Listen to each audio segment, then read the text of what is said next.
City cable నేతృత్వంలో వీక్షకుల ఆదరణ పొంది విజయవంతంగా కొనసాగుతున్న సిటీ న్యూస్ తెలంగాణ 2025 క్యాలెండర్‌ను రామగుండం కమిషనర్ ఎం. శ్రీనివాసులు గురువారం కమిషనరేట్ కార్యాలయంలో ఆవిష్కరించారు. ముందుగా city cable MD Satish Kumar సిపికు మొక్కను అందించి నూతన సంవత్సర శుభాకాంక్షలను తెలిపారు. అనంతరం కమిషనర్ శ్రీనివాసులు మాట్లాడుతూ నిష్పక్షపాతంగా ప్రజలకు వార్తలను అందిస్తూ ప్రజా సమస్యలను ప్రభుత్వానికి చేరవేస్తున్న సిటీ కేబుల్ వారి ఆధ్వర్యంలో సిటీ న్యూస్ తెలంగాణగా రాష్ట్ర వ్యాప్తంగా వార్తలు ప్రసారం చేయడం సంతోషకరమని అన్నారు. దినదిన అభివృద్ధి చెందుతూ మరింత ఉన్నత స్థాయికి సిటీ న్యూస్ తెలంగాణ ఛానల్ చేరుకోవాలని ఆశాభావాన్ని వ్యక్తం చేశారు.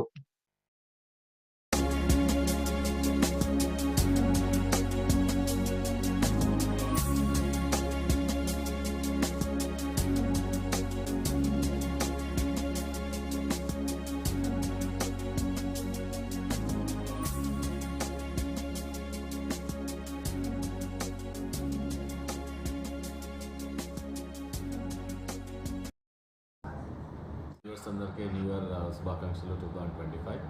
అండ్ ఈ ప్రామాణికమైన న్యూస్ని అందరికీ సకాలంలో ఇన్స్టెంట్గా అందజేస్తున్న సిటీ కేబుల్ అందరికీ వాళ్ళ యొక్క ప్రయత్నానికి, వాళ్ళ యొక్క ఎఫర్ట్స్కి, వాళ్ళ ఎంప్లాయీస్ అందరికీ, తర్వాత ఉన్న యజమానికి శుభాకాంక్షలు తెలియజేస్తున్నాను. సిటీ న్యూస్ తెలంగాణ కూడా స్టార్ట్ కాబోతుందట అని చెప్తున్నారు. దానికి కూడా మీకు ఫ్యూచర్లో అంత మంచిగా జరగాలని, మంచి ప్రామాణికమైన న్యూస్ని, జెన్యూన్ న్యూస్ని మీరు పబ్లిక్కి అందజేసి పబ్లిక్ యొక్క మన్ననలను చూడగలగాలని కోరుకుంటున్నాను. Thank you. All the best in new year 2025. Thank you.